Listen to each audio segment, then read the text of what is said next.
You are now listening to Undrafted GM with your host, Lo.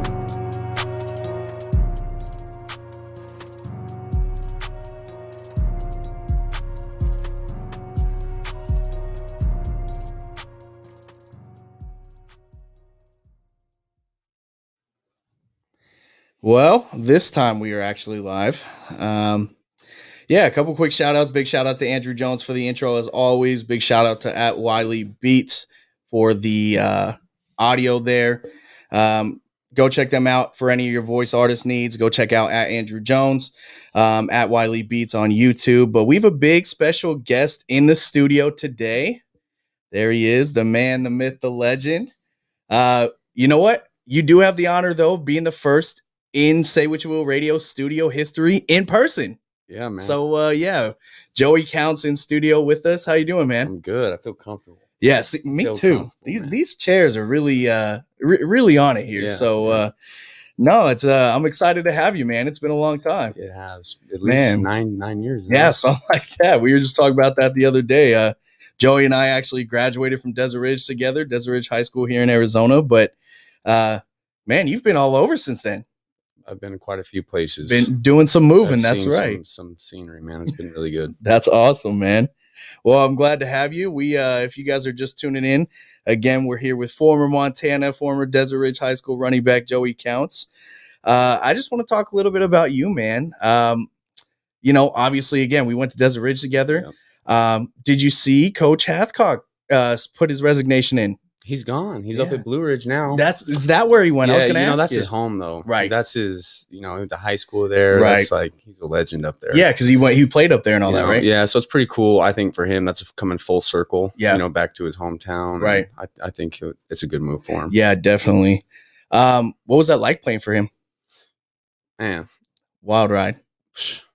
It was not the easiest at times. Yep. But that Coach Hathcock he changed everybody that went through that program. Mm-hmm. He changed that program around from what it was. Yeah. Hard nose, just a honest coach. He's going to be straight up with you, right. Which isn't easy, especially when I think our sophomore year, there was 4 of us starting on varsity. There was only 30 of us on the team. We were called the Dirty 30. That's right. We'd practice from 3 when school got out. And I don't think I would get home usually till like 8:30. Yeah. It was hard nose. That whole coaching program. There's not a coaching staff that was like that in high school when I was around anywhere in the country. Yeah, you guys were really grinding it out at that time. Oh yeah. If you could have had like a video documentary on what we went through as high school football players, like it would have been on Netflix or something. For sure. Yeah, you guys would have literally had your own 30 for 30. So it was crazy. That was wild. Think of how many, just from our class alone, when you guys had that, you guys were all in varsity our seniors, how many of you guys went on to Division I programs or even higher? Yeah. Well, that was kind of cool. Our junior year, people don't really realize how talented we were. How many Division I football players were on that junior, not the junior class, but the 2010 season, I think it was. Right. But we were just hard-nosed, gritty. Like, we all grew up playing Gilbert Pop Warner out here together. That's right. A large majority of those dudes on that team I'd known since I was 8, 9, 10 years old. Yeah. All the way up through high school. And, that's what I think is unique about, what Desert Ridge went through. Because, let's be honest, the football program pre kind of that, 2010 time wasn't nearly what it is now. No, it was rough. And they had some really good athletes before, too. It was just... Hathcock's system is a brotherhood. Yeah. That's what it wasn't so much about getting the wins. Looking back, I see what they were doing is they wanted to create a tradition and a culture within the boys at the time going through that program. Right. That they taught life lessons to all of us through football. Yeah. Like, I talked to multiple people I played college with and just at different levels, and the experience that I had at Desert Ridge was not a common place for high school football. You guys, obviously in 2011, you guys had that state run. You guys went, were in the semifinal. That was crazy. Chandler was super talented at that time. Yeah. Hamilton was super talented. And so for you guys to compete at that level, you mentioned what kind of talking to the guys at the collegiate level, Talk about how you think, Hathcock kind of helped you make that transition easier. Oh, first of all, we were in the weight room. We were lifting heavy weights as high school. I got to college, and high school or college football players weren't lifting the amount of weights that we were lifting at Desert Ridge. Yep. And I was like, how many of you guys were in the 1,000-pound club at that point? It was a lot ridiculous. of us, we were Yeah. men at 16, 17, 18 years old. We were like, I think by 17, I was bench pressing 365. You were, I would say you were moving at that point, and man. I was, back squatting, the high threes, like it's 17 years old. Yep. You guys were prime at that point. It was wild. I mean, and it not only like have you guys gone on to, go play college at higher levels, but like Division I college ball. Yeah. And that was with we didn't have any prior credibility at Desert Ridge for athletes. We put, I hate to say this, but we just, that wasn't the goal. The goal wasn't to make Desert Ridge what it became, right? The goal was to create a brotherhood within each other and trust. Our high school football program was closely modeled after De La Salle. When De La Salle went on their run, right? What a run. They shoved De La Salle, the perfect effort videos down our throat every day. They wanted us to care for each other more than you would like your fam, Right. And those weeks were filled with tears, man. We would fill out gold cards. Yep. And you would dedicate it to somebody. And if you didn't, just like De La Salle did, and if you didn't get your goal, you had to do something for them. Consequence. But it wasn't so much as the consequence as it was like, I'm going to do this for you. Oh, wow. Like there were tears being shed before games from people committing goals to other people because they wanted to do that for the man next to them.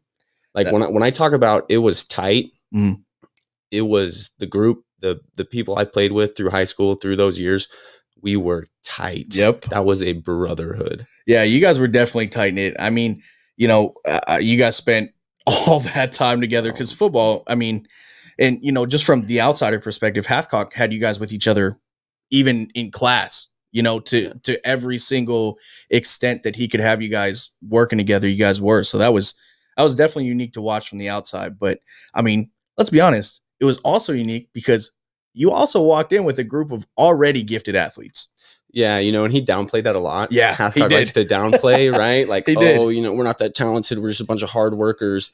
Which you were. Which we were. But Definitely. if you look at like Alex Barrett playing for the 49ers right now, Jordan Right Becerra went to Harvard. Yep. Parker went to Arizona State. Damani went to Kansas after JUCO. Yep. Dallas Doan went to BYU. I went to Montana.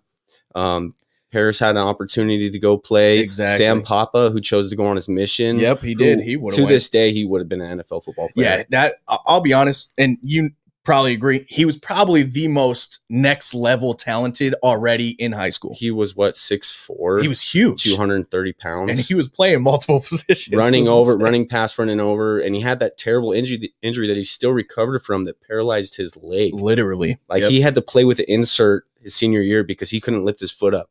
Still balling. U of A still wanted to give him a full ride after that injury, but he chose. I mean, the man showed that's what he wanted to do. He chose LDS. He went on his mission. He's married now, and he's got kids, and he's doing the family thing. That's awesome. But yeah, it is incredible what you guys went through. It's, I mean, nothing short of remarkable. I mean, I remember, even just you and Jordan, I was around you guys in football my freshman year, and I mean, you guys were running sub 4.6s as freshmen, like true 4.6s. Probably even faster. Well, no. Well, that's different, right? I've heard a bunch of kids, I run a 4.4 in high school. No. Bro, you don't run a 4.4 because I trained for it. Yes. And there's you can have 4.4 speed and run a 4.6 just because you don't know how to run the 40. Right. So, I mean, we were in the 4.4s speed wise. Like we were fast. Yeah, that's the true. But exactly. Even raw, you guys were doing some of those things. Yeah. Like we had a fast backfield, and I think people didn't realize how fast I was at 200. And I remember weighing myself in going to the state championship junior year, and I was 195 that day. Wow. And then my senior year, which I missed all summer conditioning because I had injured my shoulder. Right. I went in it. The day I remember we were at USC camp, I was about 212, in between 212 pounds and 215 pounds. And I was rocking about 6% body fat. Jeez. Yeah. At 8, almost, I was 17 going to be 18 into my senior year. That's insane. And so, what's funny? So that state championship game, obviously, that semi, we were in the stadium, right? Mhm. And we were up in Cardinal Stadium, and I was sitting actually rail side, and you had come over, and I want to say it was like middle of the second. Dude, I can't even tell you how many carries you had already had at that point, but you came over and you were puking your guts out. And I'll Yeah. never remember, you were puking your guts out. You're by yourself, just losing it. And it wasn't, maybe it was Coach Jackson. Somebody looked over and was like, hey, we need you back here. And you got the rest out, helmet back on, went back in. They were working you. Yeah, I would have done anything for those guys. Yeah. And that was, no matter, dude, we conditioned. And I mean, we ran. To the That was utmost. the best condition I've ever been in my life. No Yeah. matter what we did in college, Right. I was like, College was easy. You're like, this is I was nothing. like, what? This is easy. Dudes are dogging it and like dying and stuff. Don't get me wrong, like winter conditioning was still tough, but nothing compared to the way that we got ran in high school, bro. Man. Texas hundreds. Yeah. You know, I'm telling you, dude, we probably ran like upwards of, I'm not even joking, 10, 15 Texas hundreds. Yeah. Conditioning after practice because we were going both ways. Uh-huh. We were going both ways. We didn't have, Yep. we had talent, but we didn't have the talent Depth. to play. Yeah, exactly. Yes. To play one side. Yeah. You know, dude, I can't even. I mean, Jordan alone was playing 3 positions. Yeah. And I mean, technically starting at all 3 positions. He was playing receiver, corner, right, and Quarterback. occasionally quarterback, Yeah. right. And they still had him playing H, so he'd play running back at times. Bro. Insane. Yeah, because we'd run a double where Right. Parker would hop back, Jordan would be on the edge, I'd be in the backfield. What a talented team that was, too. Bro, I still haven't seen a backfield come out. No, not you like know, that. Like, very, I mean, we got our props for sure, but we Definitely, but I don't think we got nationwide recognition because it still weren't on the map for Desert Yeah. Ridge. And do you think, when you think about some of the kids that are going through high school now and, they're starting to make their mark, how important do you think it is that they're at a high school with national recognition if they're thinking about moving to the next level? Oh, man, that's such a hard question with today. The game, high school has changed so much, right? Yeah. We worked our asses off to make Desert Ridge what it was. Hathcock and Jackson and Pafumi. Best coaching staff in the country, bro. Those guys, everything that they did, they made sure we were in extracurricular. We all did Best Buddies. Yep. Which we all had to help out with Best Buddies. We were busy. Yeah. Right? You guys were always moving. You're playing another sport, right? Mhm. They were big, Track. 2-sport athletes. Yeah, I wrestled and played baseball, and Yep. you're doing something else. You're not just chilling, or you're in the weight room. Yeah. Because we had voluntary, Right. A-hour lifting. Yep. So we lifted A-hour 5 days a week for A-hour was 4 early. years. So you want to know why we're strong? We were at A-hour for 4 years straight. Strong. Man, and A-hour was what, like 6:30 in the morning? It was early. What time school started? Yeah, pretty much like 7:30. You guys were Yeah, we were there before like 6:15. insane. Dark. Insane. Yeah, Hathcock, and I'll be honest, I'm glad you shared with me that he went back up to Blue Ridge because I was thinking about it. I was like, man, everybody was like, why do you resign? Why do you resign? He is Desert Ridge football. 100%. It already didn't feel like home. Yeah. When he, I heard that he was resigning, but that's right timing. I mean, I went around and I coached tailbacks, and it's just the culture and the tradition is not there anymore, Mhm. which is tough because you can't get on these kids anymore. Parents complain, and dude, he would have been fired if Some of the stuff that he was doing back if he then. did an eighth of what right. we went through with these kids today. Yep. And I mean, I'm not trying to bash on them, but these kids are soft. Yeah. They're soft. It's definitely a different time, and that's what's unique about the time that you were playing, because it seemed like they could run you to literally any limit. And now there's stories like, I don't know if you remember, a couple years ago, Oregon had to fire a strength and conditioning coach because one guy went to the hospital and they declared that he was actually deteriorating muscle because they ran him so much. I've never heard anything like that, but that's kind of where we're at now. So Hathcock, they grew up with like Coach Parker, who was an old school big time coach out here. And Right. I met him, and dude, that dude was mean. Like, I met him when he was retired and done. He was a nice guy, but I could tell that dude was mean to play under. And, but back to your question, it's just changed. We left and we built that program on hard work. Yes, you did. 100% putting our dues in. Mhm. And it wasn't, here's the issue today with social media and everything, and everybody wanting to be a pro athlete, or everybody wants to be seen or fancy and all that. We just wanted to put everything on the line. Right.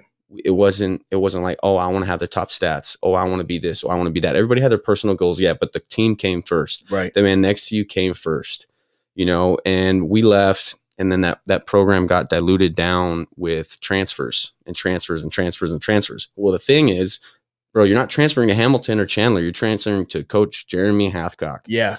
Like, you are not going to like it's the not work be that sweet. he's going to put on your plate. Right. It's not for everybody. Yeah. That was a special time in high school football. And I'm so appreciative. Like, not all of it's rain, dude. We put our dues in. Yeah, no, definitely. Right.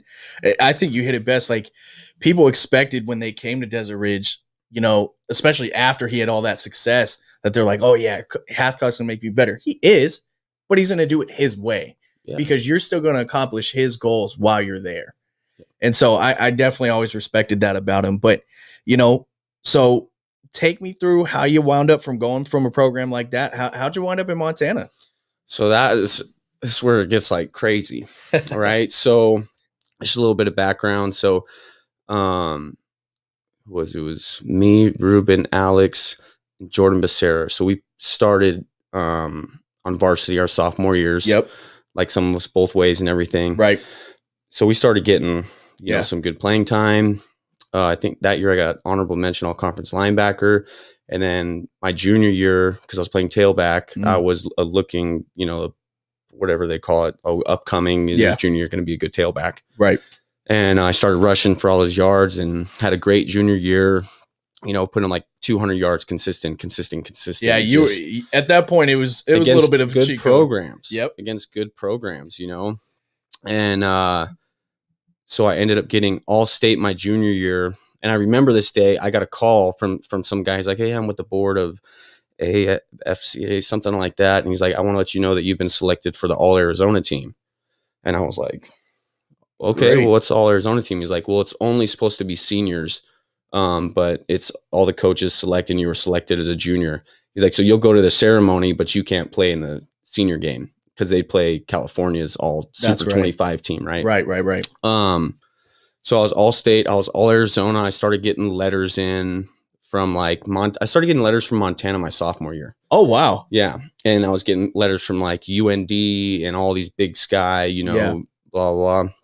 And my senior year is coming up, but at the same time I'm doing wrestling. I was a varsity wrestler as a freshman. I got third as a sophomore. And then I didn't even want to wrestle my sophomore year. I was just like burnt, bro. You're like, I'm tired. Burnt. I got third, and then I was like done. And Brandon, who I work with as my boss, he'll give me crap to this day, because I was still ranked number one as a junior and senior, and I didn't even wrestle. That's right. And then I ended up going into my junior year to play baseball. I tear my ulnar collateral in football class, because we used to do those battle royale just to the death in the wrestling room, right? We used to just can't talk about it too much, right? He said we're not going to. That's when I injured that, so that expedited my baseball career my junior year, and it was like, well, you can get elbow surgery, but you're going to miss. So that was my sophomore year, but you're going to miss junior year football season. And you're like, and I was like, nah. And then we go to state, right? And then my senior year, I was like, well, I'm not gonna play baseball. I'm gonna run track and get ready for, Montana. And that's when that year I missed the first 4 games because I had fractured my shoulder blade at passing league at SC. You gotta love passing league. All this stuff happens at passing league. What a waste, dude. Like I said, I'm 215. Yep. Like hitting the weights heavy, like 6%. I'm faster than I was my junior year at 215. An extra 15 pounds I had. Man. And I go up for a pass. I remember it. We were playing this team in the semis, which we won the passing league. Yeah. I can't remember against who, but we're on like the goal line. Coach goes, Joe, run a swing route, like last minute. And I was like, all right, run a swing route. Parker throws it up, and I jump over this cap and I grab it, and some dude came and took my legs out. And so I just go on my back and I hit my boom, and it just pops. And I was like, Funny story. Jordan Becerra, the previous year, lost the wind. Yeah. He's like breathing on the ground in the playoff practices, and I was like making fun of him. Right? Like, get up, bro. Like, get up, So I'm doing the same thing. Passing like Jordan runs over to me above me. He's like, ha ha ha ha, like laughing at me. I got a fractured shoulder blade. I come to find out I never got an MRI. I torn my labrum as well. Yeah, I played with a torn labrum from that. because during the whole senior year, I was like, why is this like a tearing sensation? You know, like what's going on? And I get into college and I find out, but I missed the first 4 games of my senior year, which doesn't help with recruiting. Yep. Because they go always injury prone. That's right. Right. Even though tailbacks are 15 times more likely to get injured than anybody else on the field. It's significant, especially the amount of carries you were getting at that point. Bro, I was doing 30 plus, maybe Easily. 40 some games. Right. So come back, no strength and conditioning, just start running. And then I ended up breaking the Arizona State rushing record that year, which is funny because people will bring that up to me. Yeah. And I'm like, well, yeah, I only played the first half. Like, it's I pretty had 400. insane. Yeah, I played the first half and the first drive of the second half because Hathcock's not like that. He's not going to run up stats on me just because I can. Right. I remember at halftime, they're like, listen, you're 50 yards away from breaking the state rushing record. You're getting the first drive, the ball every play. Wherever we get the ball, like that's all you get. Man. So if we get the ball and you got 40 yards to go, that's all you get. Right. And it ended up being like 10, 15 yards over what the state rushing record is. And they gave me the ball all 60 yards. And I just remember being like 10 yards away. And Jordan's like, come on, bro. And I'm like, oh my God. You're like, I'm pretty done here. Yeah. You know, so I do want to talk more about that. We are going to come up here on a quick commercial break, but I want to touch base on that because I think that's pretty impressive. But we're going to take a quick commercial break. When we come back, we're going to talk more about that. We're going to talk to Joey about his time at Montana, playing Carson Wentz in North Dakota State. And then we're going to get some more into what he's doing with B4 Performance. So make sure if you're tuned in right now, stick around to hear the rest of that. Give me 30 seconds to talk about the Espinoza Group, a group within the real estate firm in Gilbert, Arizona. Sherry says what many agents don't take into account is that it's not just the house itself that dictates how we go about marketing and selling it. That's why in my career in real estate for over 20 years, I've developed systems, processes, and resources specific to each different situation you might be in. Visit their website at www.azhomesbysherry.com. That's azhomesbysherry, SHERI.com. Or you can visit their office at 1521 East Elliott Road, Suite number 104, Gilbert, Arizona 85234. Experience the difference. If you're looking for specialized or custom engraved gifts, you've got to check out Nut Tree Designs Company on Etsy. Nut Tree Designs Company offers numerous handcraft items that create long-lasting memories made from family heirlooms.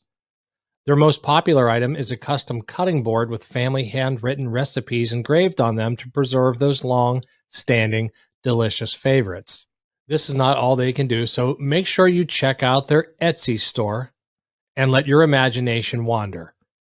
The link to the Nut Tree Designs Company will be below this video, or if you're listening to the podcast, it will be in the description of the podcast.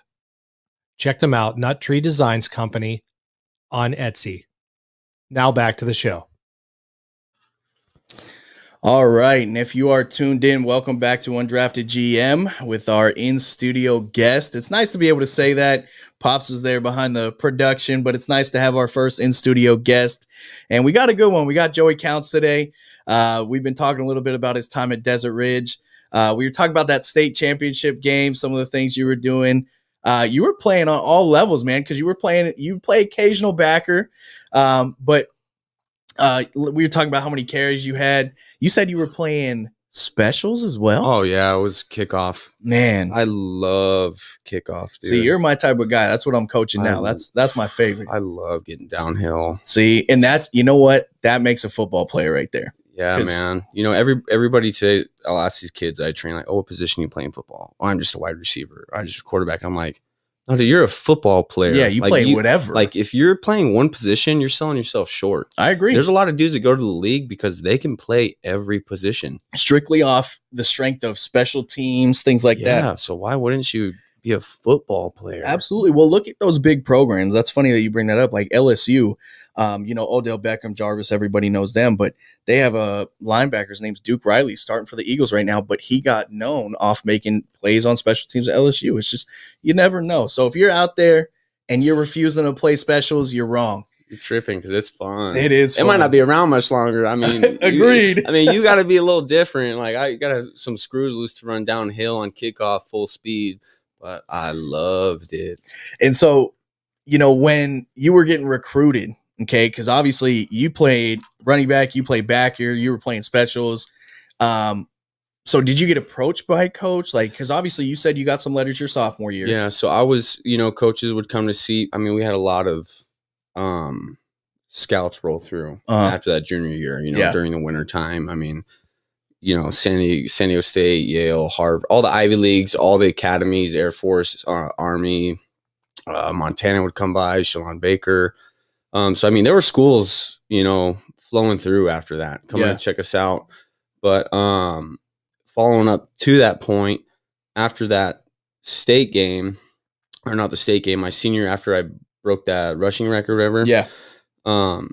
Once again, I had no idea what was going on in that game. That's insane, man. Like they were just like, yeah, you're going to break it. And then I played the first drive and people were like, dude, what if you would have played the whole game? You know what's crazy? And so I wanted to bring something up. We were going to talk about this before the break. So you made a comment because you're like, they gave me every carry. It was 60 yards. You're like, man, I know how to get it. I was tired at the end. And see, that's what's funny about you. And what was always impressive is to you were just thinking like, yeah, I'm going to get it. It's a certainty. Like it's going to happen. And that's what really, that level of confidence is what drives success in football. Like I'm going to be there. Yeah. But you have to realize some of the things that you did for other people would be impossible missions. Yeah, but I don't compare myself to others, and I think people get caught up doing that. We're all given our gifts. God gives us our roles. Right. And dude, I busted my ass. Yeah, you did, man. That was not handed to me. Everything, I remember scouts would be coming by, my parents would be calling me. Like, what parents would get mad? Like we had 8-hour lifting, we had 4th-hour football. And then once I wasn't doing sports in the evening because I wanted to get ready for college, I was at the gym for 4 hours, right, 5 days a week. And my parents would be calling me, where are you? I'm like, at the gym. Like, you need to come home. Like, you need to stop spending time at the gym. Like, so-and-so is here to talk to you from South Dakota State, right? And I'd be driving home and they'd be at the house and we'd, walk in all sweaty from the gym. Have to have that interview. Yeah, exactly. So what's that like? What's that process like sitting down with scouts? So mine was way different. Okay. But dude, I hate to say it, but my recruiting process was absolutely miserable. Was it? I'm the first person to go play college sports in my family. Nobody knew how the process went. It's such a big game. Yeah. One, like there's so many lies, and it was frustrating because all state, all Arizona my junior year. Yep. Senior year, break the rushing record. I'm right. all state. I'm all Arizona again, which I'm the first player in Arizona I found out to be all Arizona 2 years in a row. Because it's really? Because it's only That's seniors. Right. So my junior year, I'm sitting next to, it's me and Kadeem Carey, who's going to U of A. Yep. Brett Hundley's at the table, Christian Westerman, all these dudes. You're up against guys that wound up in the league. Yeah, well, I'm on the team with them. Right. Right? And I was like, dude, in my mindset, I wasn't any different. Yeah, you're like, I'm the guy right now. Yeah, 100%. And absolutely. It was through hard work. It's not like it wasn't boastful. And some of those guys were, they kind of got pushed in that direction where you we didn't have any recruiting help or anything like that. Our focus was we're going to go win games. We're going to be a brotherhood. So my senior year rolls around and schools had come by and talked to me and blah, blah, blah. And nobody had thrown an offer down on the table. I finished my senior year, all state, all Arizona, whatever. I was Cardinals player of the week. Right. And all that, all the good stuff, right? All the cool stuff. And I remember being in the conference room where we're all dressed up nice for the All Arizona because it's out in Scottsdale. Yeah. And that year was me and DJ Foster. Oh, wow. At the tailback position. Man. So my junior year, it's me and Kadeem selected. My senior year, it's me and DJ. And he wasn't there because he was at the Army Bowl. And I remember the dude walked in, and everybody in that room is going to a Pac-12, an SEC. Yeah, they're all going. Right. And I had no scholarship offers. Really? I had zero. And I remember the guy going, everybody in here should be going to a major Division I program. If you do not have a scholarship to go play football at the next level, like raise your hand. And I just remember sitting there and like kind of looking around the room and no hands are going up. And I'm like, have no offers. And I just didn't raise my hand because I was just like, you're like, what do I say? I was embarrassed. 100%. Which is just incredible to me because you were by far and away probably the most eligible person at that table at that time. Oh, Like, dude, I remember checking Max Preps, and I was like top 20 tailbacks in the country at one point. good old Max Preps. Yeah, but then something happened, and they declared me as a linebacker. But there was a point at time where I was on the list for top 20 in the country. Wow. And I'm just like, dude, it was miserable. My family didn't know what to do. I'd gone on here's where you got to be careful of with these scouts or recruiters, right? They just tell you. Air Force said, hey, come out to our camp. You'll have a scholarship by the time you leave. So me and my dad drive to Colorado Springs that like day before. The camp's in the morning. There's a fire. It ended up being like a 15-hour drive, So we get there at 4 a.m. I sleep for 2 hours. I do the camp, do a great job. We're leaving, driving back home. And the recruiting coach goes, I'm expecting a scholarship offer. He goes, hey, sorry. Like they just didn't want to, blah, blah, blah. So there's a great example of getting just screwed around. I was a white tailback. Let's just not be oblivious to that. Right. And so, taking some of those things that you were facing, like since you were so unfamiliar, and a lot of people are, a lot of high school players, they don't have parents that went through the process. It's not something that's common. No. So they were frustrated because I'm getting all these accolades. I'm top in the state, one of the top running backs 2 years now. With no scholarships. And this is where I say that I had to be cognizant. I'm a white tailback. I had a Division I school, come and ask my coach what color I was. Really? Yeah. And then they didn't want to talk to me anymore. And they offered the tailback up the road, who I thought was trash. And he ended up quitting in fall camp. So that's just a little bit of karma for you right there. But I've had that experience. That's just part of the game, bro. And I've heard that at every level. And I've experienced it at every level. Wow. White boys don't carry the rock. Right. That's I've heard it plenty of times. It doesn't hurt my feelings. You're like, I did what I did to show that I was supposed to be there. Yeah, dude, it doesn't bother me. Like what did you see that combine or whatever? And it was some white wide receiver who ran like a 4.3. Yeah. And what's his name was like, oh wow. Wow. And see, that's the thing is I think that those misnomers got to go out of the window. I mean, it's just, hey, athlete by athlete basis, dude, if you're out there balling, you're doing your thing. That's it. 100%. But like I said, it doesn't hurt my feelings. I took pride in that. I was like, yeah, I'm a white tailback and I'm damn good. Hey, and I'm fast. I liked it. That's probably your biggest thing is people didn't know you were fast like that. No. Because obviously you're a big dude in stature. Like, people expect you to run hard, run physical, but they didn't expect you to blow by them. Yeah, and I think that a lot of maybe schools were like, oh, he's a fullback, maybe, right? And I got that a lot. Like, I think that's another funny joke. Like, I was like, oh, I played running back in college or whatever, and they're like, oh, you played fullback, and I'm like, no, no, I'm not. I was like, no, I'm white, but I was a tailback. Bro. You're like, no, I promise, I'll show you some film. Yeah. But so it was just frustrating, man. Multiple arguments between me and my family because we were just bashing heads. Like, why? And I'm not saying that that's why I didn't get a scholarship offer. Like, let's not blame that on anything. No, of course. You know what I mean? But we were just like, why the hell when I have an opportunity to go play ball somewhere? South Dakota ended up flying me out for an official visit, which I had a good time. They really wanted me out there. And they ended up like really just, I don't want to say they didn't piss me off, but I like put a chip on my shoulder when they offered me a 75% scholarship. I was like, you're like, I feel like I was like, you're going to offer me 75. You want me this bad. I'm a top running back coming out of Arizona.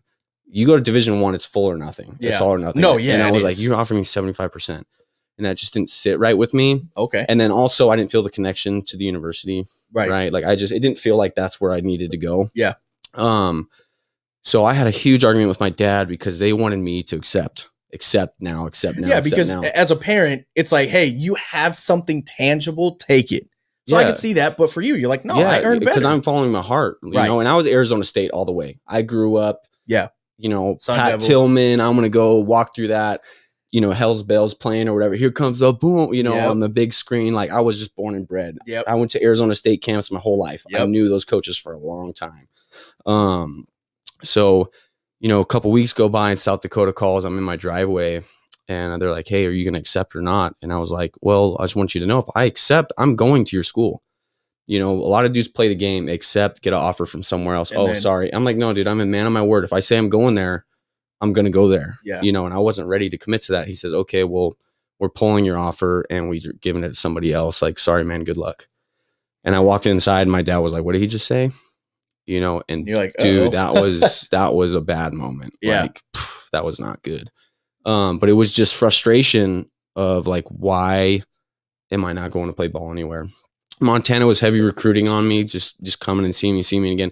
I was getting heavy recruited from North Dakota State, which is funny. That's ironic. But dude, my thought process in a lot of these kids in high school that I tell them, like, dude, don't have a small scope. Yeah. I had a small scope. I was like, I'm gonna go to Arizona State, I'm gonna go to U of A, or like somewhere in California. It's gonna be a big school. It's gonna be a big school here down here in the Southwest. And I'm like, dude, there's so many universities to choose from, so many great universities to go to.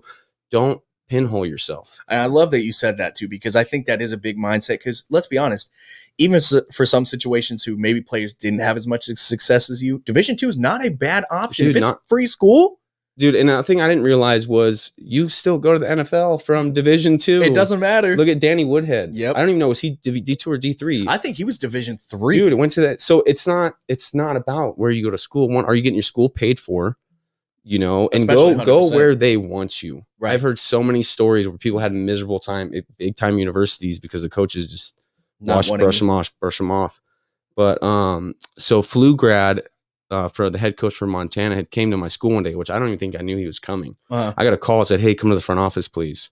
This was coming up on signing day. Oh, okay. Like maybe like 3 weeks before.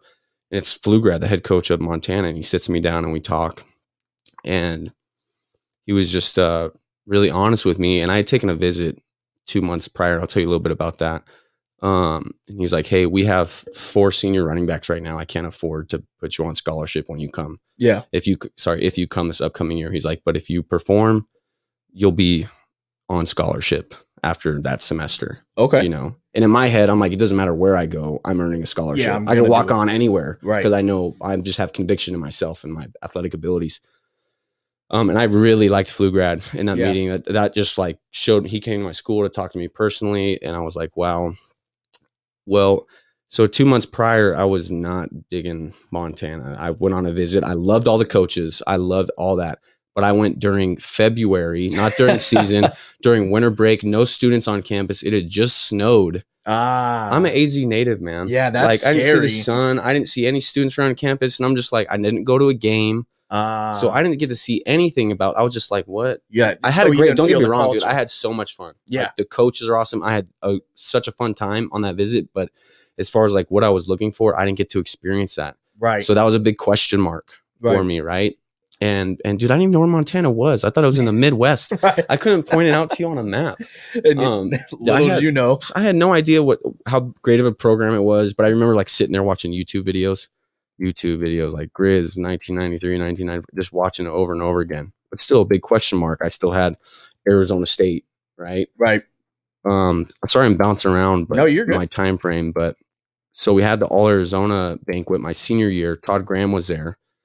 Todd Graham asked me to come to his office as soon as the ceremony was over. So I went over there with my mom, and I'm like, dude, I'm emotional because I'm like, I'm about to go play for the hometown. Like, he's gonna offer me a scholarship. We sat down at his desk up in the stadium for an hour and a half. Wow. Right. And just gave me his personal number. Like, I thought I was getting a scholarship. Oh, but he just gave you totally the typical, bro. Yeah. The typical recruiting thing. Here's my business card. Call me. Dude. Right. Which, you know, they already had DJ lined up for that. His head coach was going there. Like, I didn't know any of this stuff at the time. But I remember walking out of the office, and a coach I knew from Arizona State for the longest time from Counts was like, "Counts, we love you, man. Like, I'm going to pull for you to get here, blah, blah, blah," which was kind of cool. But so in my heart, I'm still like, I'm walking on to Arizona State. I'm going to go be a Sun Devil. I wanted to be that my whole entire life. Right. So signing day comes around, and I wake up, and I'll never forget this. My mom's getting dressed up. My grandma's getting all dressed up, looking nice. And I wake up, and I'm like, "What are you guys doing?" And they're like, "We're going to the news station. You're going to sign to Montana or whatever," because that's what, you know, everybody goes and signs. Right. Does the news official. station. Right. And I was like, I didn't say I was going to Montana. Like, what do you like? When did we have this conversation? Yeah, exactly. I was like, I'm not going. I put on my Arizona State Sun Devil shirt and walk out my front door and turn my phone off. And I'm like, I'm walking on to Arizona State, dude. And I call a dude that I'd known my whole life from offense, defense camps when I was young. Mm. And they were like, you know, we got an argument. You're not going. Like, and this is just the frustration that we had in the household. Yeah. If you're doing that, you're doing it on your own, like financially, everything. And I'm calling buddies like, how am I going to afford to walk on and be in the dorm? And he's, you know, we'll figure it out. So all day I'm like wearing my Arizona State shirt. We're just arguing all Right. day. And then finally, family's family, right? You know, I knew Montana wanted me there. It's a big question mark for me. I loved the coaches. Yeah. I loved it, but it's such a big question mark. I didn't know, Yeah. I still in my head, putting myself in a You're like, pinhole. I'm going to a big ASU. stage. I'm going to play at Arizona State. I'm going to go play Pac-12, whatever it was. Ended up signing the papers to Montana that evening, to go play ball up there. And I remember getting calls from Montana coaches after call after call after call and not answering because I was like, what do I say? Right. And the message boards like, how come Counts hasn't signed yet? Blah, blah, blah. And I was like, well, because I was my head, I was walking on. I was not going. Yeah. And I remember being told, like, I don't want you to go to Arizona State and be a Rudy where you sit on the sidelines. And I'm like, I was pissed at my family because I'm like, do you know who the hell I am? Right. Like, and so for you, you're like, that's not from a boastful, but like, I will earn a scholarship anywhere I go. That was Right. my mindset, right? And so I'm definitely going to dive more into that because I think that's really unique what you said there. And we are going to take our second break. I have a feeling, just for those watching, we normally stick to that hour time frame, but this is pretty riveting conversation. So if we go a little bit over, please stick around. But so we're going to take our quick commercial break. We'll be right back after this. Give me a moment to talk about one of our sponsors, Gray Feather Farm. Phyllis wrote back on December 22nd, by far the best products I've ever bought. Don't waste your money on drugstore products that don't do what they say they will do. Shipping is always extremely fast. Can't say enough good things. Highly recommend everything Jennifer sells. Guys, February's coming up and you know what that means. It's going to be Valentine's Day soon. So if you missed out on these products for Christmas for that favorite little lady in your life, make sure you get some for Valentine's Day. Place your orders now. Go to the link below this video or go to saywhatyouwillradio.com. Go to the sponsors area and click Gray Feather Farm. You'll get free shipping anywhere in the United States. Now back to the show. Here we go, folks. Ball game. 4th and goal.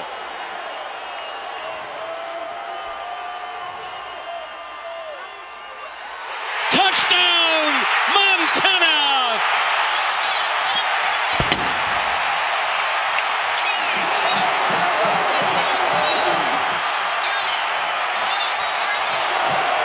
Two seconds remaining. Joey Counts with the touchdown. The Grizz 2 seconds away from a remarkable upset. Okay, every time I've watched it, and obviously I wasn't there with you or nothing like that, that gives me chills. I get nervous. Do you? Oh you get the nerves? Dude. Yeah, because I cannot imagine how terrible I would feel if I did not do that. Yeah, right. And so I watch it and it's almost like I don't even know what's going to happen next. yeah. And like, I know I scored, but I'm still like. You had an interview your senior year. One of the Montana, I think it was the local, either local paper, it was like one of Montana's. Missoulian. Yeah, there you go. And they asked you, and you're like, that's not necessarily the moment I want to be remembered for, because you're like, I want to, continue to go on to do great things my senior year and whatnot. But regardless, you can't tell me after watching that clip you don't have a little bit of, yeah, I earned that. Yeah, man, that was at that point, dude, you can see it in the picture right here. My eyes, they're like almost watery right there because emotionally that was a Justification. Not even justification, but just overcoming everything I'd been through at that point. I mean, I thought I'd never play football again. I was told I would never run again. Yeah. From an injury. Now, correct me if I'm wrong. In that particular moment, that particular play, you also had a different quote where you were dealing with a Liz Frank injury, were you not? Oh, dude. And you had it wrapped. You said you couldn't even feel your leg. Dude, I was in so much pain that entire game that we had to spat me to where my ankle wouldn't move. And my ankle was so swollen, just putting pressure on it hurt, dude. So for those that don't know what spat is, okay, around your cleat, it's really to help keep your ankle in place. It's to help you from, kind of rolling it, doing any of that stuff. Now there's low key spat, but what you're doing is the boot. You're getting all the way up, high ankle spat. Dude, I was champ casted.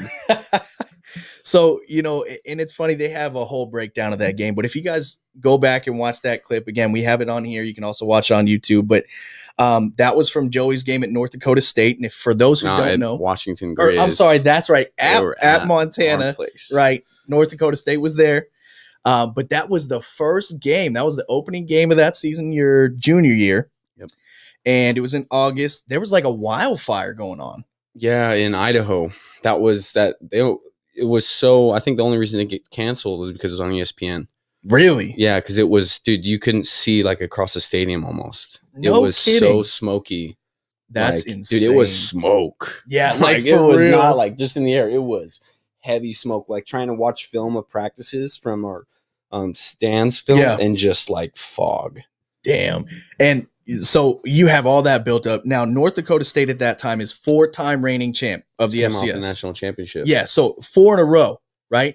And they actually go on to win again that year. Yeah, we lost to them in the playoffs. That's right. And so you open against them, they come to town, and you've been through all this trial tribulation, all this injury stuff. What a moment for you, man. Yeah, it was cool. And, so I'll reference this real quick. In high school, strong faith with God, strong connection with God.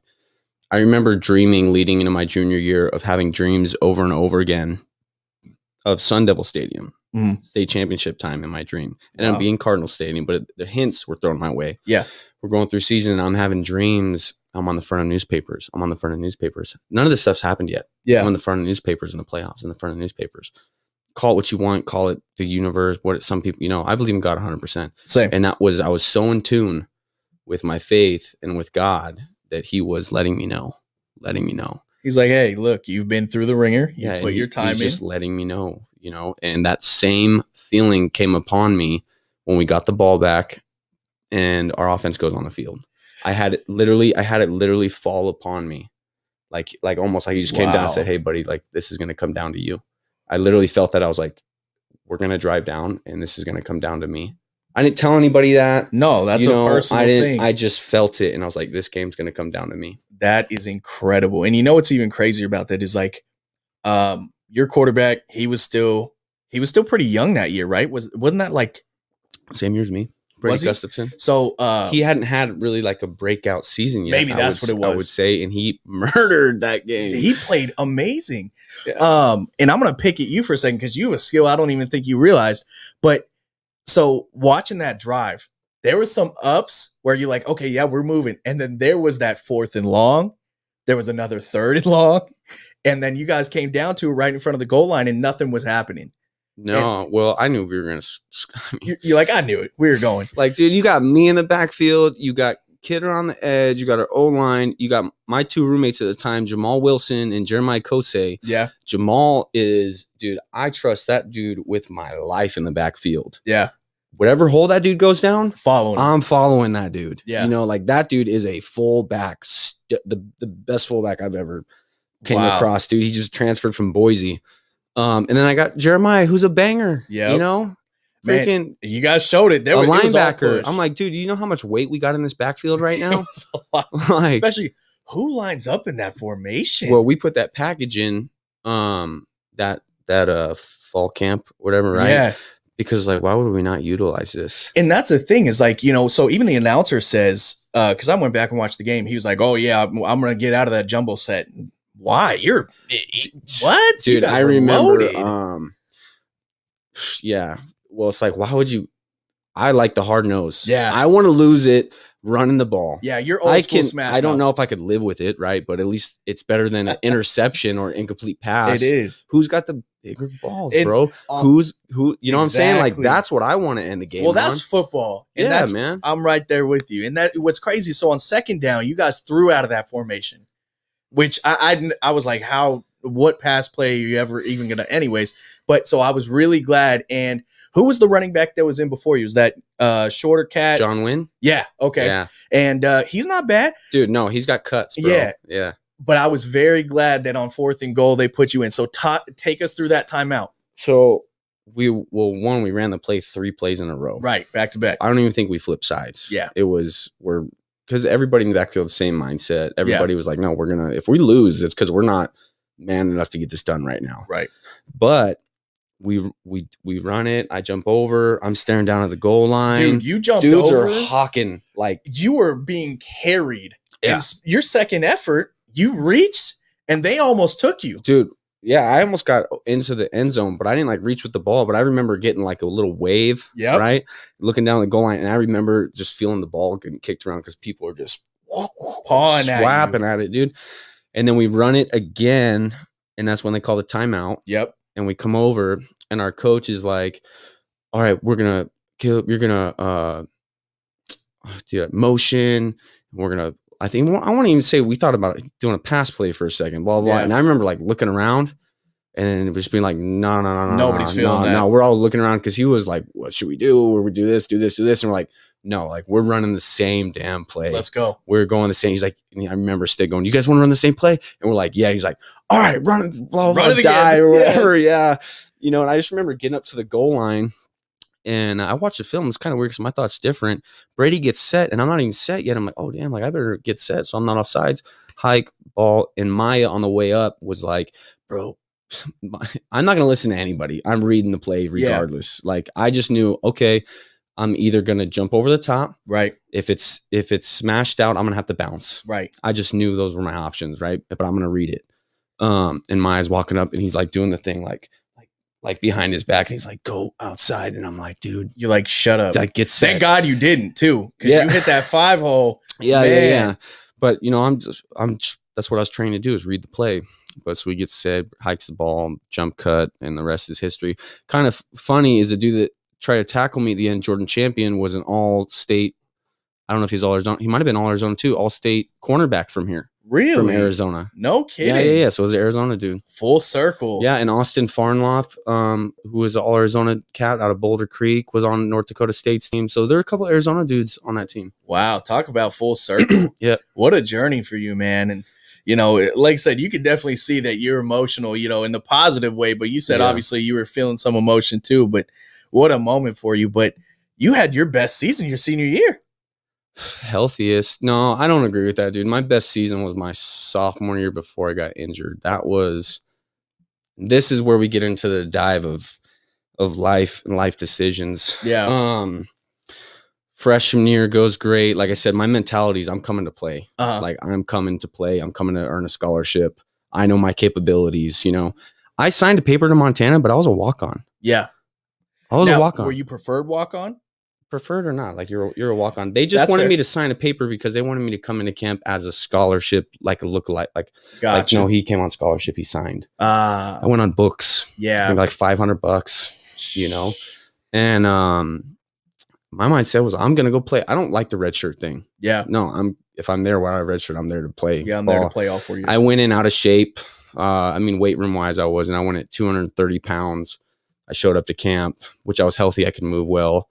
And then I was they were red shirting me. Our senior goes down. Dan Moore is like a brother to me. That dude is like, call me Mini Moore. So they pull my red shirt and, I play, and I ended up starting in the 2 tailback position. And I remember towards the end of this year, this running back just resented me, dude. He hated me. And, dude, I'm making good decisions. I'm playing ball. I'm staying healthy. And, let's just say he wasn't I had God's grace on my path, right? When you're doing the right thing and you have his grace, you have his favor, right? Is what I'm meaning to say. And towards the end of the season, he comes up to me and he goes, hey man, I just want to apologize. And I was like, whoa. Not expecting that. And he just told me, he was like, I was jealous of you, and then kind of just like gave me a hug. And I was like, wow. Okay. And he's like, you're like, I was not. No. And that was just like an eye-opening moment to me. Yeah. Love that dude. I haven't seen him forever, but I only shared 1 year with him. Oh, wow. But good dude. Going into my sophomore year, and here's the things like guys got to realize going into college. I thought everybody that went into college was there to go to the NFL. Yeah. That was mine. I'm getting college. I'm going to the NFL. I'm here to work hard. Blah, blah. Do you get to college? Not everybody's there for the right reasons. No. Not everybody's there for the right reasons. Not everybody's making the best decisions. Yeah. Where I was a huge leader in high school and I was straight edge. Yep. I kept not hearing it, but I became a follower, dude. Yeah. I've heard it over and again, dude, you're in college, enjoy it, you're in college. And I was like, you know what? Yeah, I'm in college. It is time to go out and have fun. It is time to go make mistakes, you know? Well, God had other plans for me, brother. He ain't gonna let me slip up because I was out of character. I was not sticking to the path and staying true to myself 100%. And I hope these kids realize, because I paid the price in multiple ways.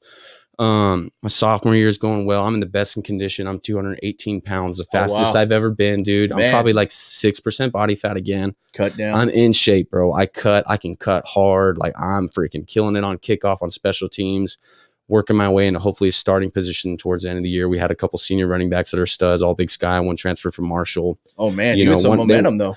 Oh, dude, I was, I had dudes in the locker room being like, why aren't you playing more? Like, don't worry. Because I was, dude, at one point I think I was like 4 for 5 on receptions and touchdowns. So that's so funny. I was going to pick at you. So you had like, I want to say what? You had like 5 receiving touchdowns. And like 6 receptions. Right? In 6 receptions.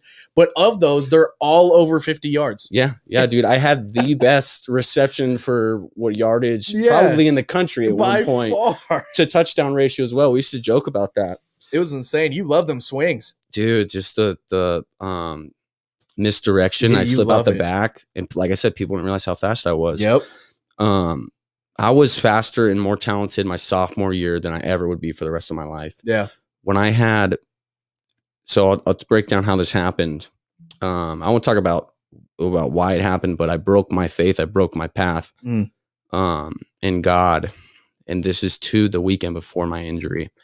And before I had my shoulder injury, same thing. I strayed from the path. Yeah. So I had this faith pattern that I saw, and I was like, no, I kind of, no, people are doing this and they're not getting hurt, blah, blah.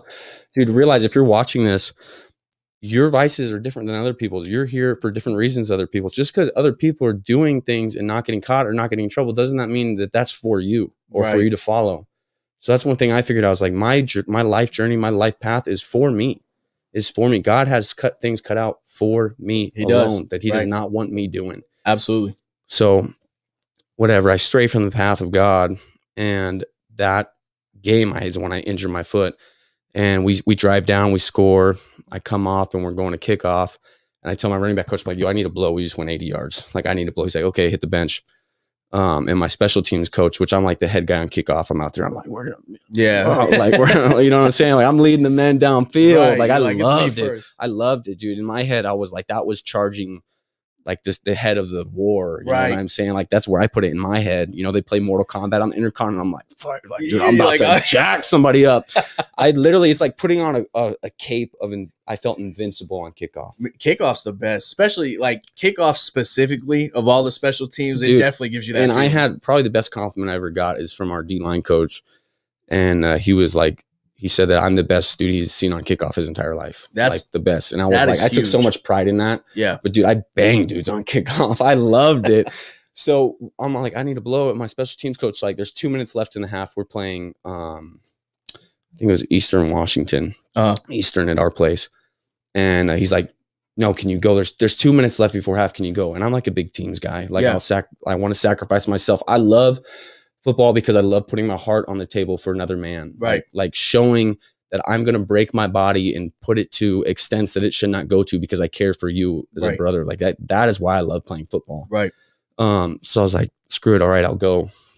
And I remember it's the weirdest thing getting there. And I always feel invincible. And I remember just being in my stance and being like, damn, this is kind of dangerous.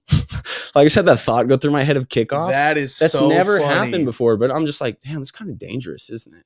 Like kickoff. I go down, blow a dude up. I make the tackle, and my own teammate comes in, missile late on the tackle, headed straight into the back of my foot, into my hip, and I just buckle. And a Liz Frank injury is when your foot is up like this on the ground, and an external force comes down on top of it, and it twists. Yeah. Well, I just felt a pop in my foot. Pow! It felt like a piece of wood getting snapped. Pow! And I was like, I just knew that's not good. You're bro. like, that's serious. That's serious. And I stand up and I start running off the field, and my foot is going, it feels like it's going like this, down the bottom. Oh, like it's my collapsing. Lord. Like it's collapsing through the bottom. I thought I broke my foot in half. Yeah. I ran out and it literally every step and run, it goes, that's what it feels like. It's just collapsing. Oh, man. And I go to the sideline and I'm like, this just happened. He's like, okay, try to get up on your toes. I can't even get up on my toes. They take me up into the training room when everybody's in at halftime. And I just remember crying. She told me, she's like, it's a midfoot sprain, but I still was just You're like, crying yeah. because my heart knew It's worse. And I didn't realize that is the last day of how healthy I would be for the rest of my life. Really? Yeah. I was playing with a shattered bone in the ball of my foot. I came to find out, like turf toe or whatever it's called, because Nike's cleats suck. Hey, you know like what? at the time, they might be better now, but the cleats that we were using at the time, they're so thin, and on turf, you're Man. just banging your feet. Well, you remember our freshman year, that Nike truck pulled up and gave us all vapors. Yeah, Remember? bro. And those things were thin. Dude, they're just so thin. It's just, dude, it's straight cleat. Yeah, you feel like you're standing on the ground. Yeah, I could literally feel the ball of my foot hitting the plastic. Oh, you my know, Nike's Lord. cleats are like, it's Nike, dude. It's a great product. Plus, one of my teammates, his dad was like a COO, so I can't say too much. Right. You're like, In Nike just school. as a disclaimer, Cooper, Nike's awesome. Cooper, I love Nike, brother. So they tell me, well, it's a midfoot sprain. And I just remember crying because I just knew in my heart, like, it's my foot. I'm a Right. tailback. Like, I'm putting a lot of power and strain on. Do my cuts. If you got pictures, like, there's me, like, lateral with my knee barely above the ground. Yeah. Foot torqued, dorsal flexion crazy. Yeah. So we try to go. That's my sophomore year. I'm trying to come back every week. I was in a boot for 4 days. And then I was out of a boot trying to play again. Every week trying to run on it, weightlifting with a Liz Franck sprain. And all sprain is it's a tear. Yeah. But they just don't call it a tear because it's not severe enough. Yeah. You know, I got MRIs and all that. Well, I didn't know that when you get an MRI with all the swelling, they can't really see. So I saw a foot doctor up in Montana when season's over. And he was like, yeah, with the sprain, you know, we'll see if it's torn. And if it is, I'll go in and I'll fuse your bones together. I'll fuse your foot together. And I'm like, fuse my foot together. This sounds like I'm never going to pick up basketball that I don't play to begin with anyway. Right. But like, I ain't walking in anywhere to do nothing again.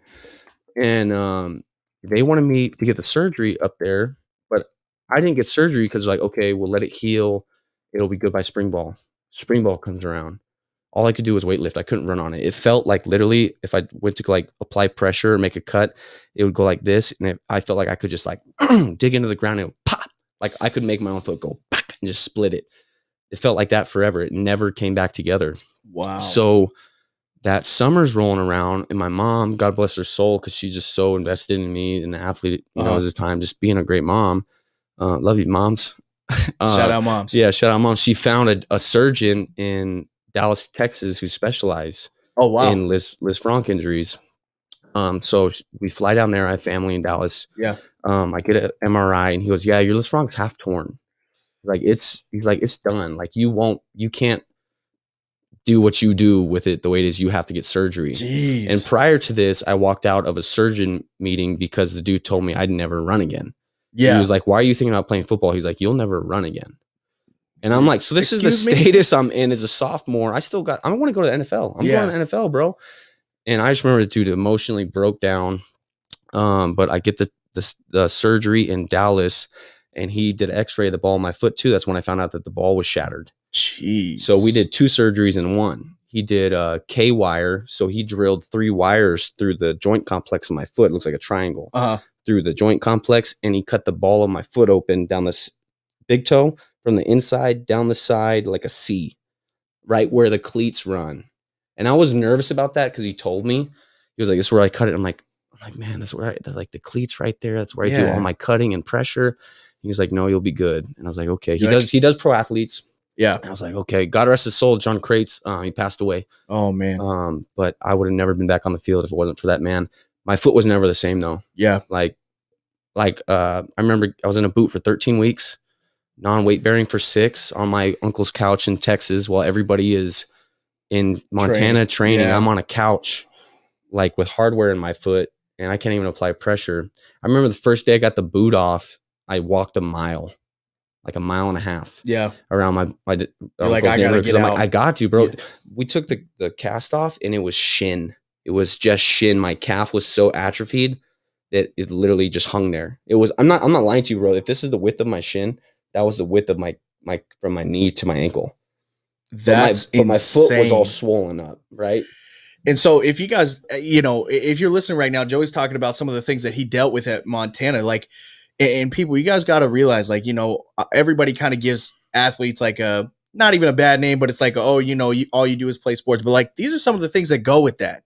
These are some of the things that come with the quote unquote entertainment piece. Like, this is the reality of some of the stuff that you fight through just to get on the field. Yeah, dude, just to play. And it's just where my mindset was. I would have died for the game. I had a saying, and it was like on kickoff, it was like, if I die, he's dying with me. Yeah. Like, that was my mindset. Hey. If I die from this hit, I'm taking that dude with me. He said, kill or be killed. Yeah, 100%. So, but it changed the my foot. It lifted my arch.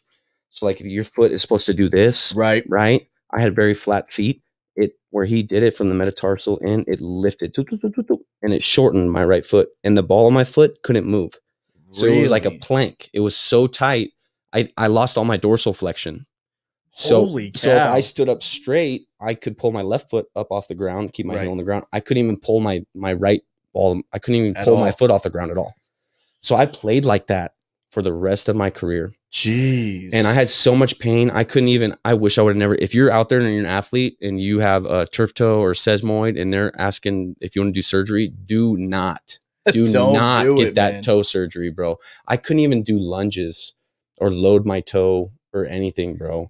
Because it literally, the scar caused the problem. I'm sure. I couldn't even apply pressure in my cleats. There was a point where I'd have to wear my cleats out, and then my foot would hurt so bad and the scar would hurt so bad that I would take my cleats off and put turf shoes on. And then towards the end of my senior year, I couldn't even wear cleats, period. I had to wear turf shoes because I had the way the K wires work. They drill through your bone and then they put a button on each side and then they tie around the button. That's why I have like a horn sticking out the inside of my foot. And dude, that caused so much pain just cinching my cleats down with my laces. Because they cut the top of your foot, probably 10, 15 stitches, the side of your foot, 10, 15 stitches. And then I had like 20 stitches down the ball of my foot in there. And so again, like, this is just some insider perspective for those of you that didn't play at really any level, but this is some of the stuff you would deal with. And I'm sure you're still dealing with some. Oh, dude, I will deal with it for the rest of my life. Man. Because people were like, oh, well, athletes and they get this paid for and this paid for. And I'm like, that's not even the extent. I still deal with it to this day. NCAA is not going to pay for it. Nope. They cover you 2 years after, and it's have a good life, and wow. And I still want to be physically active. So I get the surgery. I know we're getting like way off topic. No, this is it. So I don't even get like 100% clear to like walk and weightlift again, probably towards the tail end of, I did that 2013. I didn't even get clear to like do normal stuff again until like the tail end of the season 2014. And that winter, I would like worked softly back in. And then I had a full spring and summer training into the North Dakota State game. Wow. So that was, but dude, I couldn't use my foot. You were cutting it close. Dude, yeah. It was so hard. That is where my life decisions, that was God. Dude, when you stray from the path, he'll sit you down. Dude, my mom told me because, you get into college and everybody's doing this, everybody's doing that. And she told me one time, she's like, Joey, God is going to drop the floor on you. Everything to make sure you get right back. And dude, that injury took, people to try to be nice, to be like, no, like you're the same, blah, blah, blah. Dude, I remember the first time I did drills, like I said, I couldn't pull my foot up at all. I cut at a cone and I turned to run to the other cone and I trip over myself just running. Because your foot's not because I can't lift it. Yeah. And dude, I just remember that was like a curse to me. God gave you a little humble pie. 100%. That was like a curse because to me, he took 40% of my talent away. Yeah. Like boom, off top, 40%. You ain't that player no more, buddy. Yeah. Sorry. And you got to deal with pain every day in your foot. Like every day I laced up or did stuff, I was like, would sit there for a moment and be like, it's going to suck. But still, I'm going to play in the NFL. And so you deal with all this adversity. You finally come back. You're, doing what you can. I was going to say rocking and roll, but you're not at this point. You're doing what you can. And so you get back, take us through your senior season. What's that like? So I'll take you through that North Dakota State season leading into that. Yep. Because there's more. So boom, we have this such a cool moment. I got people calling me on an ESPN top 10. Yep. And I'm like, dude, that's sick. Send me a video because I can't afford cable. Like I can't see it in college. You know what I'm saying? Send me a video. So that happens. I'm playing with, whatever pain every day. And NAU's coming along, and I was not the same. Like I didn't cut the same. I was constant hesitation because I'm trying to figure out how to stay off the ball in my foot because I had so much pain. I hated turning up the right side of the field because I would be running on my scar. I was just running on the outside of my foot for the rest of my career. I was playing football on one leg. That's impressive. Yeah, like my therapist was like, you just reach a point where it's like, okay, if my 100% was here and now I'm playing at 70%, well, my 70% is still better than other people's 100%. Exactly. Even though it was like a curse to me, bro, because I hated it. I was like, I hated it because I couldn't put my full effort out there. I couldn't show my true self, especially with the new coaching staff that came in. Yeah. Because now all they didn't see me prior injury. This is just who I am. That was your junior year they came in. Yeah. Stick came in my junior year after I had been recovering from all these surgeries on my foot. And so that was tough. So I'm like, I got to prove myself, but I can't even go out there and show my true talent. So we play NAU our 4th game. I'm not moving right. I'm just not playing like I should be because I can't anymore. And I take a helmet to the knee and blow my MCL. Boom. Right after. Wow. 4th game. Okay. So I'm out for 6 weeks. Dude, he opened it up like a door hinge. I blew it out completely out. I ran off the field and it felt like a cramp on the inside of my knee, like a muscle cramp, but it was my ligaments. And I just ran off the field and I was like, yo, my knee. I felt it. It was like, Jeez. And then he tests me on the table. He just opens my knee up, gates it. He's like, yeah, it's gone. So we do, make sure it's not ACL or nothing. So was no ACL, God bless. Yeah. I come back. I'm supposed to come back and play 6 weeks. Idaho, I think it was. Incident happens during season that blows up. It's all over the news.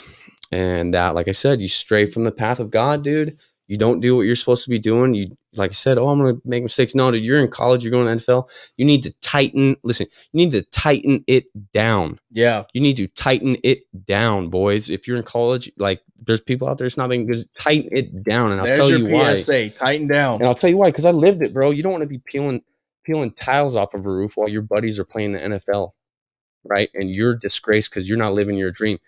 Dude, straight up, I'll be honest with everybody on here. You grow up and you dream of playing in the NFL. Yep. And you wake up and like, wow, what a cool dream. Imagine dreaming in failure. Now, if I have a dream of playing in the NFL, I wake up and that is a failure reminder to myself. I started playing tackle football when I was 7 years old. Yeah, it's been a long time for you. I wanted to play in the NFL my whole life. Right. Just to exceed, just to be the best. That was just my goal. I want to be the best at what I do. Yep. So, that incident goes down. I don't want to talk too much about it, but it was terrible. It's still an open wound for me. Yeah. I don't have my jersey out. I don't have my helmet out and about in my room, dude. I can't look at it because all I see to me is shame and just when you see the trust and like disappointment in your teammates in the eyes of others and your family and yourself, dude, like it's an open wound for me. Montana is. That's why it was kind of hard for me to come in here and talk about this because we're not going to talk too much about it. But like this whole week, I kind of was like, because it brought back a lot of bad memories. Like that's a great game, dude, on ESPN, but that was just a game. That was the first game of the season, and I bro. love that you said that. That was the first game. That was the first game. I'd trade that for the playoff win and not have the touchdown. And I'm so glad that you said that because, and that was one of the things that I took away from your interview is like, Joey, there's so much more to you. And there always has been. Like you and I were never really close in high school. We just hung out with different people. But, you always had this drive about you that was always very clear, even if no one knew you, And so you've now, overcome some of these things and you're working through these things and you're doing some great stuff with this performance. And I want to touch base on that here in a minute. But, I really appreciate you coming on and being able to talk about some of this stuff because you have faced a lot of adversity and there's a lot of stuff that you fought through, man. But I think it's really awesome that now you're taking this and making this into a positive. Because I was looking on Instagram and I saw some of the stuff of you building up the B4 spot and some of that. Yeah. So what I want to do is because I know we're running over a little bit on time, but what I want to do is I want to extend an invitation. We can talk about it off air, but I want to bring you back. Yeah, we can have a part 2 to Joey Counts. We have because there's way more. I want to know I all want of to talk it. about. I gotta remember where we leave off, dude, because we're only Don't talking worry. about mid. Are we gonna finish my junior year? I want to go through everything. Okay. I want to go through it all. So this is what we're gonna do. Talk about what Joey's doing right now. So right now, me and my old wrestling coach Ben Brendow, we've been doing a business since I got out of college, where we were training kids in his backyard. Oh wow! Right, I was just helping kids out on the weekends, like once a week. Yeah. On Sunday mornings, like from 4 years old to 12. Like, dude, Yep. It's not easy at times. No, it's the grind. But we started in his backyard, and then we did like a travel softball team a year later, and then we just progressed into a bigger facility that he had on some land, and I trained like Riley Unruh, who played at Desert Ridge, who's a pro baseball player. Absolutely. So I trained a pro baseball player. I've trained a grip of college football players. Yep. And now we got our own spot out in Queen Creek off Santan Boulevard in Sossaman. And I'm actually training a dude right now, Adam Bay, long snapper For Wisconsin, out of Wisconsin, to Man. get ready for his NFL pro day, to get That's him prepared huge. for the NFL. Yeah. I'm pumped for him because I know that mindset. and hey, you had your own pro day, man, and it was not too shabby, sir. It So, wasn't bad. again, I'm really glad that you brought that up. Ben's actually in the comments there, Coach Brandow. You guys are going to have to check him out. B4 Performance. We're going to put all that information down in the comments below. But so what we're going to do is we're going to have a part 2 Joey Counts. We have to. There's so much more I was going to ask you today, but I'm glad this has been amazing, man. It's been really nice to kind of reconnect. I appreciate you having me on. Of I think course, I had brother. a lot more to talk about than you thought I would. No, and honestly, I'm glad because I was really hoping we could get into you because I just think your story is incredible, man. Get to see some of it firsthand, but it's been fun. This is awesome. So we're going to have a part 2 to Joey Counts. Yeah, man. So if you guys are looking for athletic training, B4 Performance, you got to check them out on Instagram. Yeah. I believe you guys have a Facebook page. Yep. And so, at B4 Performance, I know is their Instagram. Like I said, we'll put that down in the comments below. He's doing some athletic training. Come learn from the man himself. He's got a lot to teach. More than just strength and agility. That's I got right. Some life to show you. Some life experience. And so, hey, you were talking about God's path. I think that's God's path for you, sir. Yep. So, So this has been an awesome, awesome episode of Undrafted GM. Very unique. This is part 1 of at least part 2. Maybe we'll do part 3. I got might a just make you a long regular on the story, show. bro. Let's it's a do it. long ride. Let's do it, man. So for those of you that have tuned in, I really appreciate you guys tuning in and watching the show. Be sure to check out Joey on Instagram. Check out B4 Performance. Let us know your thoughts. Post them in the comments. Any questions for Joey, post them there as well, because we're going to hit them next time. We're going to keep going. But for now, it's been another great episode of Undrafted GM. Big shout out to Joey. Big shout out to B4 Performance. Shout out to Pops on the production over there.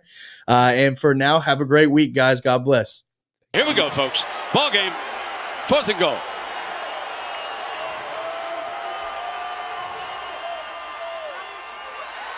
Touchdown, Montana!